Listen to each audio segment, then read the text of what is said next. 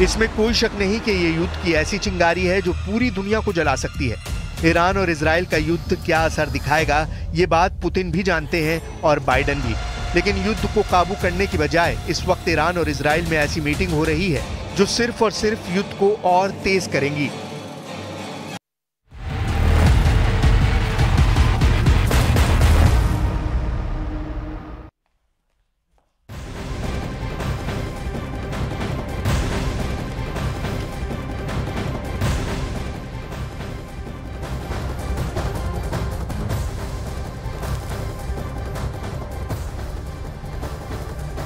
और गाजा में भी हमास से इजराइल की जंग लगातार जारी है। वहां इजराइल की सेना को बड़ी कामयाबी लगातार हासिल हो रही है और उत्तरी गाजा के कमाल अदवान अस्पताल में छापेमारी के दौरान इजराइल की सेना ने हमास के 100 लड़ाकों को पकड़ा है।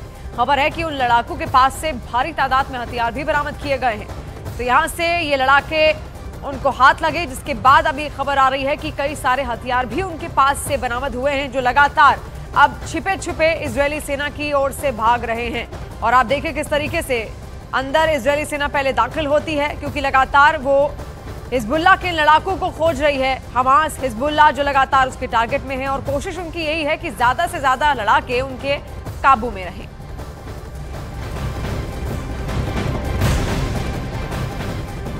लेबनान इजराइल जंग पर बड़ी खबर इस वक्त आ रही है। हिजबुल्लाह का नया चीफ चुन लिया गया है। हसन नसरल्लाह की मौत के बाद नईम कासिम को हिजबुल्लाह का नया चीफ बना दिया गया। हसन नसरल्लाह 27 सितंबर 2024 को इजराइल की एयर स्ट्राइक में मारा गया था।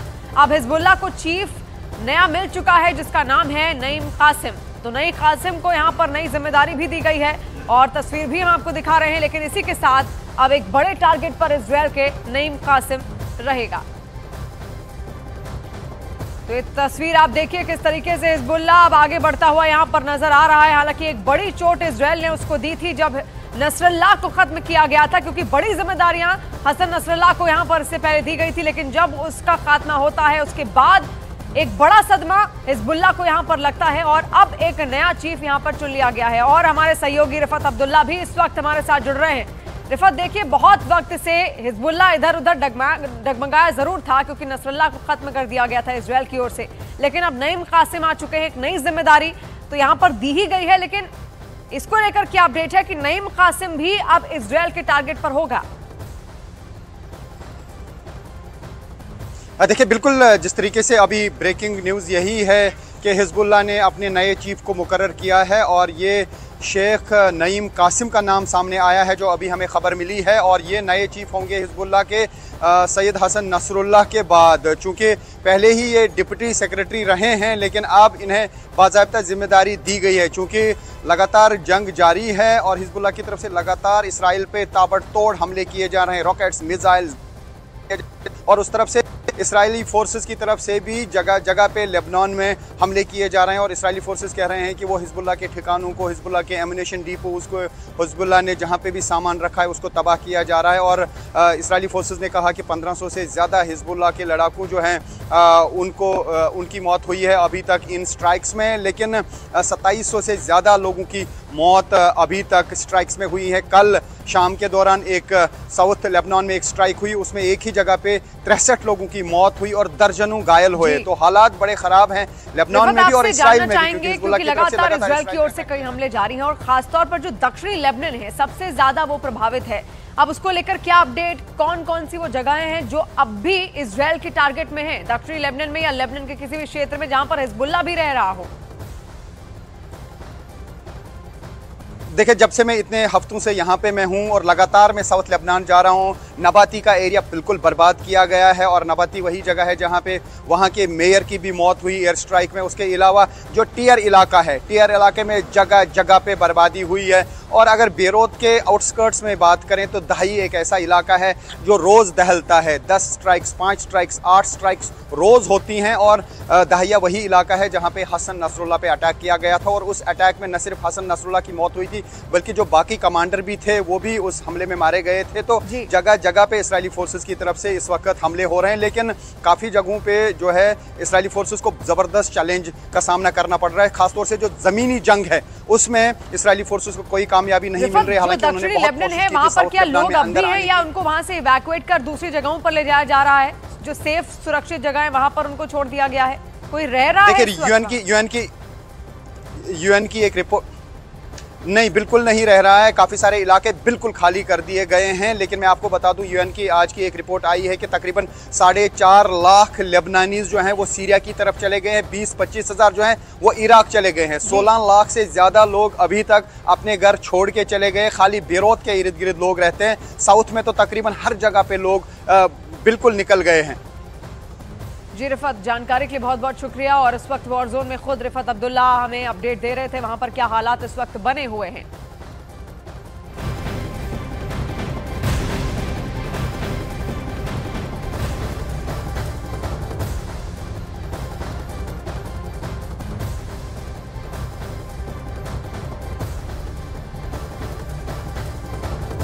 और ईरान पर हमले की सूरत में इजरायल फिर तैयार है। इजरायल ने क्लियर कर दिया है कि ईरान किसी तरह का पलटवार करता है तो अब की बार 26 अक्टूबर से भी बड़ा हमला होगा। इसके पहले अमेरिका ईरान को चेता चुका है कि वो इजरायल पर हमला नहीं करे, नहीं तो अंजाम बुरा होगा।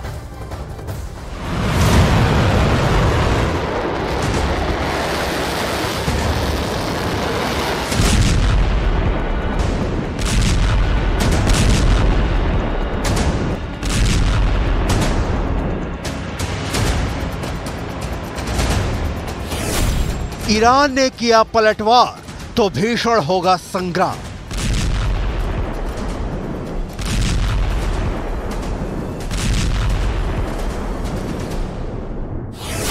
इजराइल की तैयारी ईरान पर पड़ेगी भारी।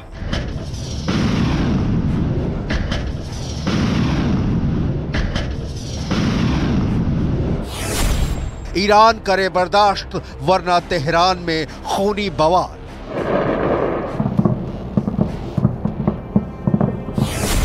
ईरान के बैलिस्टिक मिसाइलों को मिलेगा करारा जवाब।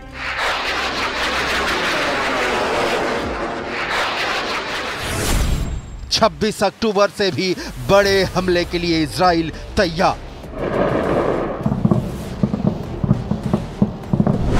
ईरान इजराइल के बीच तूफान के पहले की शांति का मंजर है।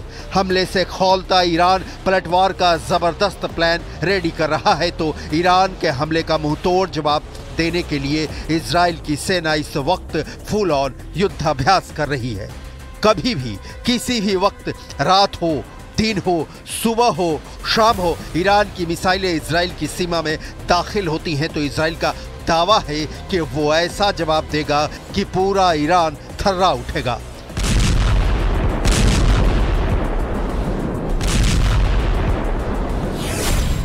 सवाल है इजराइल का पलटवार का क्या है प्लान? ईरान पर किन हथियारों से हमला करेगा इजराइल? 26 अक्टूबर के अटैक को इजराइल ने क्यों रखा सीमित? इजराइल की सीमा से करीब 2000 किलोमीटर दूर है ईरान, मतलब कोई सीमा विवाद नहीं है। ऐसा भी नहीं है कि किसी तरह के वर्चस्व की लड़ाई है, ना ही किसी आर्थिक हितों की बड़ी टकराहट है जो दोनों देश एक दूसरे के खून के प्यासे बने बैठे हैं। सवाल है तो फिर क्यों कभी ईरान इजराइल को दहला रहा है तो कभी इजराइल ईरान के खिलाफ मिसाइलें दाग रहा है? इस सवाल का जवाब दोनों देशों के रिश्तों के इतिहास के पन्नों में अंकित है, जिसकी डिटेल आपको आगे दिखाएंगे। अभी ईरान के हमले की सूरत में इजराइल के बदले का बेहद खतरनाक प्लान देखिए। नंबर 1, अमेरिकी सेना की इजराइल को सुरक्षित रखने की तैयारी। नंबर 2, इजराइल के सारे फाइटर जेट्स अलर्ट मोड पर हैं। नंबर 3, ईरान के पलटवार की आशंका के बीच अमेरिका वाला air defence system third Israel में तैनात कर दिया गया है। नंबर 4, इजराइल अपने सैनिक अड्डों को सुरक्षित रखने के लिए अमेरिका के साथ मिलकर चौकसी कर रहा है। इसराइल पिछले साल अक्टूबर 8 की तरह जंग के मूड में है। इस वक्त Israel Gaza, Lebanon, Yemen, Syria और इराक तक पर हमला कर रहा है। जाहिर है इसराइल ईरान पर हमले के बाद अपने सुरक्षा दीवार को और मजबूत कर रहा होगा, और अगर ईरान अब की बार इस पर हमला करता है तो इसका जवाब देने की तैयारी भी इसराइल के पास जरूर होगी। इजराइल किसी भी जंग को अपने अस्तित्व और आत्मरक्षा के अधिकार से जोड़कर देखता है। जब 26 अक्टूबर को इजराइल ने ईरान पर हमला किया तब भी दलील दी गई कि चूंकि ईरान ने उस पर 1 अक्टूबर को हमला किया था तो जवाब देना लाजमी था, और फिर से वही दलील दी जा रही है कि ईरान के पलटवार की सूरत में इजराइल का जवाब लाजमी होगा। मतलब इजराइल का युद्ध में कूदना उसकी मजबूरी है। ये ईरान ने भी साबित किया है। अपने प्रॉक्सी हमास और हिजबुल्लाह के कमांडरों की मौत से बौखलाए ईरान ने ही एक कदम आगे रहने की चाहत में ईरान पर अप्रैल में हमला किया था, जिसका जवाब इजराइल ने दिया। उसके बाद हिजबुल्लाह चीफ नसरल्लाह के मारे जाने के 4 दिनों बाद ईरान ने इजराइल पर हमला कर दिया, जिसका जवाब 25 दिनों बाद इजराइल ने दिया। लिहाजा अब ईरान की बारी है। वैसे इजराइल ने जिस तरीके से ईरान को टारगेट किया उससे लगता नहीं कि वो युद्ध छेड़ना चाहता है। इजराइल के पास मौका था कि वो ईरान के परमाणु ठिकानों पर निशाना साधता, ईरान की तेल रिफाइनरियों को उड़ा देता, लेकिन इजराइल ने ये सब नहीं किया। आबादी वाले इलाकों को भी बचाकर हमला किया, लेकिन हमला तो हमला है। ईरान ने इसे अपनी संप्रभुता पर हमला माना है। लिहाजा माना जा रहा है कि ईरान पलटवार पक्का करेगा, और जब पलटवार तय है तो इजराइल का जवाब भी तय है।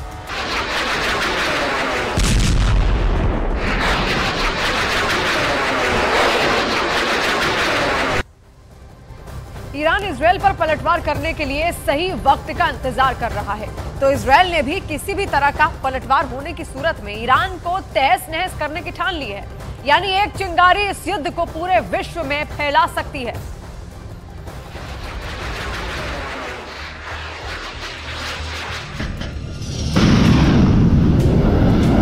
इस बार इजराइल की मंशा देखकर नहीं लगता कि वो अमेरिका के भी सुनने वाला है। ईरान के हमले की सूरत में इजराइल अब की बार ईरान के परमाणु ठिकाने, ईरान के सैनिक अड्डे, ईरान के oil refinery, supreme leader Ali Khamenei का आवास, ईरान रिवोल्यूशनरी गार्ड्स का हेडक्वार्टर और पूरा तेहरान तबाह और बर्बाद करना इजराइल के हमले का हिस्सा हो सकता है। 26 अक्टूबर को हुए हमले को ईरान ने इसराइल का नाकाम हमला करार दिया। ईरान ने कहा कि इसके एयर डिफेंस सिस्टम ने हमलों को नाकाम कर दिया, लेकिन इसराइल इस हमले को बड़ा बता रहा है। इसकी दलील है कि जिन ठिकानों को उसने टारगेट किया उन ठिकानों को बर्बाद किया गया है। सच क्या है वो ईरान ही बता सकता है, लेकिन इस हमले ने यह साफ कर दिया कि मिडल ईस्ट में भड़की आग अब युद्ध में तब्दील हो सकती है। बस इंतजार है ईरान के पलटवार का। इजरायली प्रधानमंत्री बेन्यामिन नेतन्याहू के शब्दों में, इजराइल 7 मोर्चों पर युद्ध लड़ रहा है। इनमें गाजा में हमास और इस्लामिक जिहाद, वेस्ट बैंक में फतह, लेबनान में हिजबुल्लाह, सीरिया में असद सरकार, यमन में हुथी विद्रोही, इराक में कताइब हिजबुल्लाह और इन सब का संरक्षक ईरान शामिल है। मतलब इरादा साफ है कि मिडिल ईस्ट एक और बड़े भयंकर युद्ध के दरवाजे तक पहुंच चुका है। अब सवाल है कि ईरान इजरायली युद्ध छेड़ता है तो बाजी किसके हाथ रह सकती है।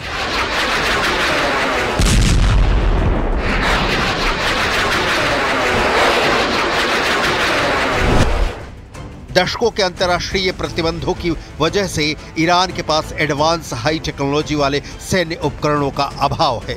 ईरान अपनी रक्षा के लिए रूसी और घरेलू स्तर पर निर्मित सतह से हवा में मार करने वाली मिसाइल और एयर डिफेंस सिस्टम पर निर्भर है। ईरान के वायुसेना कमांडर ने अप्रैल में कहा था कि रूस निर्मित सुखोई 24 किसी भी संभावित इजरायली हमले का मुकाबला करने के लिए तैयार है, लेकिन 1960 के दशक में विकसित सुखोई 24 पर ईरान की निर्भरता उसकी वायुसेना की कमजोरी की ओर इशारा करती है। ईरान की वायुसेना के पास केवल कुछ दर्जन उड़ने लायक हमलावर विमान हैं। इनमें से कुछ को 1979 की इस्लामिक क्रांति से पहले रूस और अमेरिका से खरीदा गया था। ईरान के पास सतह से हवा में मार करने वाली 3500 से अधिक मिसाइलें हैं। हालांकि इनमें से कुछ मिसाइलें ही इजराइल तक पहुंचने में सक्षम हैं। ईरान के पास घरेलू स्तर पर निर्मित सतह से हवा में मार करने वाली मिसाइल प्लेटफॉर्म बावर 373, साथ ही सैयद और खुर्दाद रक्षा प्रणालियां भी हैं, लेकिन ईरान के पास हमलावर ड्रोनों की संख्या हजारों में हो सकती है।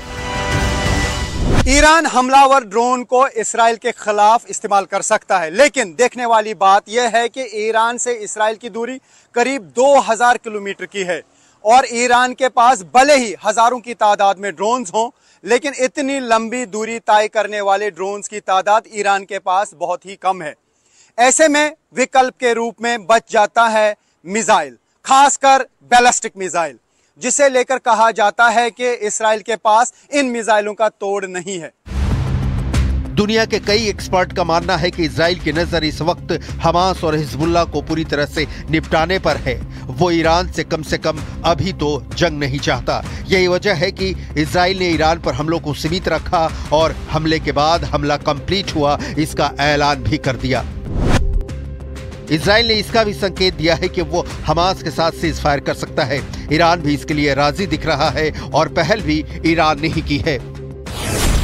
मिस्र के राष्ट्रपति अब्देल फतेह अल सीसी ने गाजा में 2 दिनों के युद्ध विराम का प्रस्ताव रखा है। इसके तहत हमास की ओर से 4 इजरायली बंधक और इजराइल की ओर से कुछ फिलिस्तीनी कैदियों की रिहाई की जाएगी।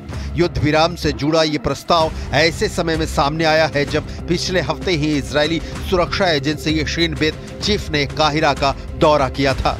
इजरायली अधिकारियों के मुताबिक शीन बेत चीफ ने मिस्र के इंटेलिजेंस चीफ हसन राशिद से मुलाकात की थी और गाजा सीज फायर और बंधकों की रिहाई के लिए बातचीत दोबारा शुरू करने में दिलचस्पी दिखाई थी। पिछले 1 साल के दौरान इजराइल गाजा संघर्ष में स्थायी युद्ध विराम समझौते के कोई आसार नजर नहीं आए। एक बार फिर सीज फायर की कोशिशें अगर हमास इजराइल के बीच युद्ध विराम का डोर ओपन करती हैं तो इसका असर ईरान और इजराइल के बीच रिश्तों पर भी होगा। लेकिन इस वक्त तो इजराइल को आशंका है ईरान के पलटवार का और ईरान को आशंका है इजराइल के 26 अक्टूबर से भी बड़े अटैक का।